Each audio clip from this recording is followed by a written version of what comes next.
കുറച്ച് പൊടിമീൻ കൊണ്ടുവന്നിട്ടുണ്ട്. അപ്പോൾ ഇന്നത്തെ കറി ഇതായാലോ. തേങ്ങയും ജീരകവും കുഞ്ഞുള്ളിയും കൂടിയിട്ട് ഒന്ന് അരച്ചെടുക്കാം നമുക്ക്. നമ്മൾ പൊടിമീൻ നന്നായി മുറിച്ച് കഴുകി വൃത്തിയാക്കി വെച്ചിട്ടുണ്ട്. ഇനിയിപ്പോൾ നമുക്ക് ഇതിനെ കറിയാക്കാം. ഇനി നമ്മൾ എണ്ണയോ അങ്ങനെയൊന്നും ചേർക്കുന്നില്ല കേട്ടോ. നമ്മൾ സാധാ ഇത് പച്ച തേങ്ങ അരച്ചതാണ്. പച്ച തേങ്ങ അരച്ചിട്ട് ബാക്കി തക്കാളി, ഇഞ്ചി, വെളുത്തുള്ളി, പച്ചമുളക്, സവാള ഇതെല്ലാം ഉണ്ട്. മല്ലിപ്പൊടിയുണ്ട്, പുളിവെള്ളമുണ്ട്, കുരുമുളക് പൊടി, മുളക് പൊടി. ചട്ടി ചൂടായി വന്നിട്ടുണ്ട്. നമുക്ക് ഈ മുളക് പൊടിയും മല്ലിപ്പൊടിയെല്ലാം ഒന്ന് ചൂടാക്കി എടുക്കാം. ഇതിൽ എണ്ണയൊന്നും ഒഴിക്കുന്നില്ല, വെറുതെ. ഇത് ഞാനൊരു 2.5 സ്പൂണ് മല്ലിപ്പൊടി എടുത്ത് വെച്ചതാണ്. അതുപോലെ തന്നെ മുളക് പൊടി. ഇത് കുമിട്ടി മുളക് മാത്രമാണ്, കളറേ ഇല്ലൂ, കടുപ്പ് ഉണ്ടാവില്ല. അപ്പോൾ അതുകൊണ്ട് ഒരു 2.5 സ്പൂണ് ഇത് എടുത്ത് വെച്ചിട്ടുണ്ട്. നമുക്കിനൊന്ന് ചൂടാക്കി എടുക്കാം, ഒരു പച്ചച്ചോയ മാറാൻ വേണ്ടിയിട്ട്.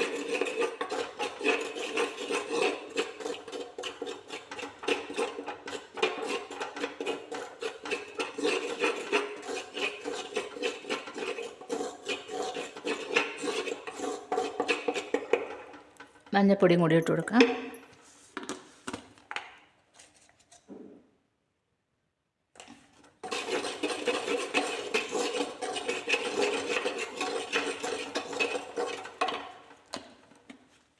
തീ കുറച്ച് വെച്ചിട്ടാണുള്ളത് കേട്ടോ. പൊടി ഇടുമ്പോൾ തീ കുറച്ച് വെച്ചിട്ടുണ്ട്.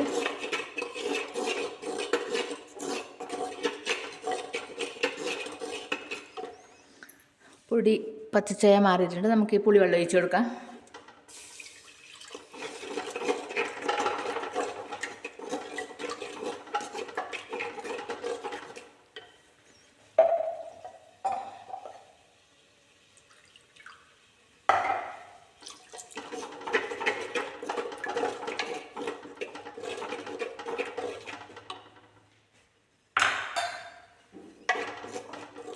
ഇതിലേക്ക് നമ്മൾ തേങ്ങ അരച്ചതും കൂടി ചേർത്ത് കൊടുക്കുന്നുണ്ട്. ഒരു മുറി തേങ്ങ എടുത്തിട്ടുണ്ട് ഞാനിത്.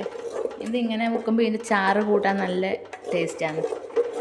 അപ്പോൾ അതുകൊണ്ട് തേങ്ങ കുറച്ച് അധികമായി കഴിഞ്ഞാലും ഈ പൊടി മീൻ കറി വെക്കുമ്പോൾ പ്രശ്നമില്ല. അതിനനുസരിച്ച് നമ്മൾ എരിവും പുളിയും എല്ലാം കൂട്ടി കഴിഞ്ഞാൽ അതിൻ്റെ ചാറ് നല്ല ടേസ്റ്റ് ഉണ്ടാവും. ഇനി തീ കൂട്ടി വെക്കാം.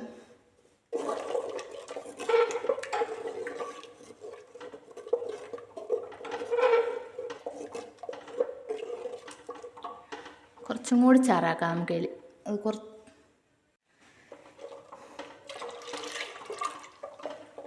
ഇനി ഇതെല്ലാം കൂടി ഒന്ന് വെന്ത് തിളച്ച് വരുമ്പോൾ ചാറ് കുറച്ചും കുറുകി കിട്ടും. ഇപ്പോൾ നമുക്ക് ആവശ്യത്തിനുള്ള ചാറ് ആയിട്ടുണ്ട്. നമുക്ക് കുരുമുളക് പൊടിയും കൂടി ഇട്ട് കൊടുക്കാം. ഇതിൽ വലിയ എരിവ് വലിയ സാധനം വേറെ ഒന്നുമില്ലല്ലോ. കുമിട്ടിമുളകിന് അത്ര എരിവില്ലല്ലോ. ഇനി നമുക്ക് ഇതെല്ലാം ഒന്ന് ഇതിലേക്ക് ചേർത്ത് കൊടുക്കാം. തക്കാളി, ഒരു വലിയ 2 തക്കാളി എടുത്തിന് ഞാൻ. ഒരു 6 പച്ചമുളകുണ്ട്. പിന്നെ വെളുത്തുള്ളി ഇത് കണക്ക് എരിഞ്ഞതാണ്. അത് കണക്ക് തന്നെ ഇഞ്ചിയെല്ലാം നീട്ടത്തിൽ എരിഞ്ഞ് വെച്ചിട്ടുള്ളതാണ്.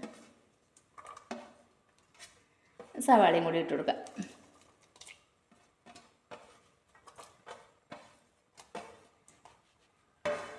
ഇനി ഇതിലേക്ക് ആവശ്യത്തിന് കുറച്ച് ഉപ്പ് ഇട്ട് കൊടുക്കാം. ഉപ്പ് നമ്മൾ മീനിലിട്ട് വെച്ചിട്ടുണ്ട്, എന്നിരുന്നാലും കുറച്ച് ഇട്ട് കൊടുക്കാം.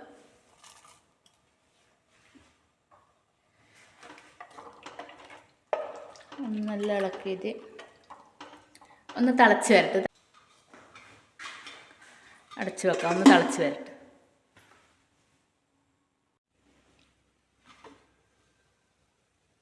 ഇത് തിളച്ച് വന്നിട്ടുണ്ട്. നമുക്ക് ഇതിലേക്ക് മീനിട്ട് കൊടുക്കാം. മീൻ എന്തെല്ലാം ഉണ്ട് കേട്ടോ. ചെമ്മീൻ്റെതുണ്ട്, പിന്നെ അങ്ങനെ എന്തെല്ലോ പൊടിയല്ലേ, എല്ലാം കൂടി ഇട്ട് കൊടുക്കാം. ഇങ്ങനെ കറി വെക്കുമ്പോൾ ഉണ്ടല്ലോ, പച്ചമാങ്ങ ഇട്ട് കറി വെച്ച് കഴിഞ്ഞാൽ നല്ല ടേസ്റ്റ് ഉണ്ടാവും. ഇങ്ങനെ പൊടി മീൻ കറി വെക്കുമ്പോൾ.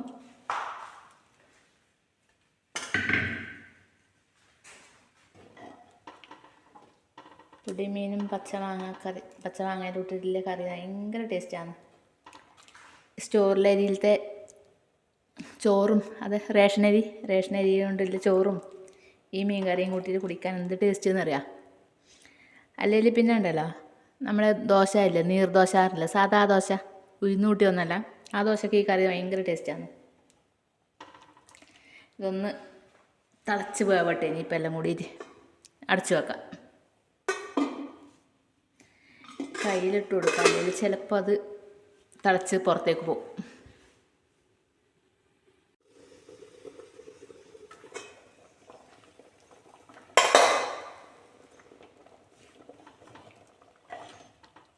കറി നന്നായിട്ട് തിളച്ചു, മീൻ കഷ്ണമെല്ലാം വെന്തിട്ടുണ്ട്. നമുക്ക് ഇതിലേക്ക് 2 കറിവേപ്പിലയും കൂടി ഇട്ട് കൊടുക്കാം.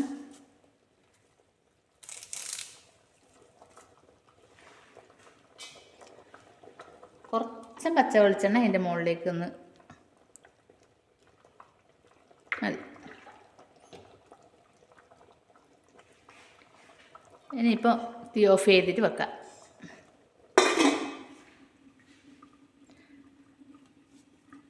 ഒരു 10 മിനിറ്റ് കഴിഞ്ഞിട്ട് നമുക്ക് നോക്കാം ഇത് കറി അന്നേരം എങ്ങനെ ഉണ്ടെന്ന് അന്നേരം കാണിക്കാം കേട്ടോ. നമ്മൾ മീൻ കറി എന്തായി നോക്കാം.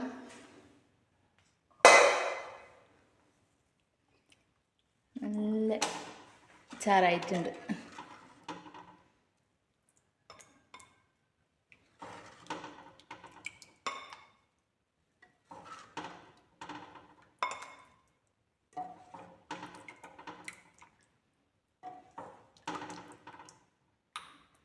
വേണ്ട എണ്ണയൊന്നുമില്ല.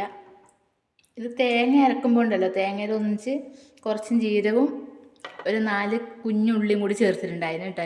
എനിക്ക് നേരത്തെ പറയാൻ വിട്ടുപോയത്.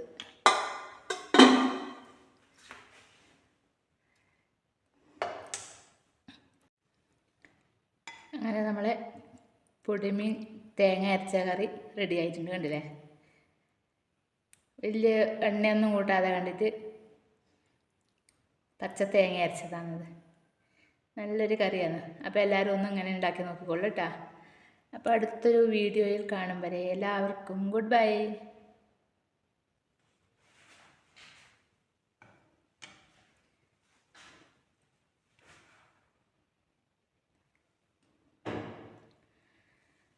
അപ്പോൾ അടുത്തൊരു വീഡിയോയിൽ കാണും വരെ എല്ലാവർക്കും ഗുഡ് ബൈ.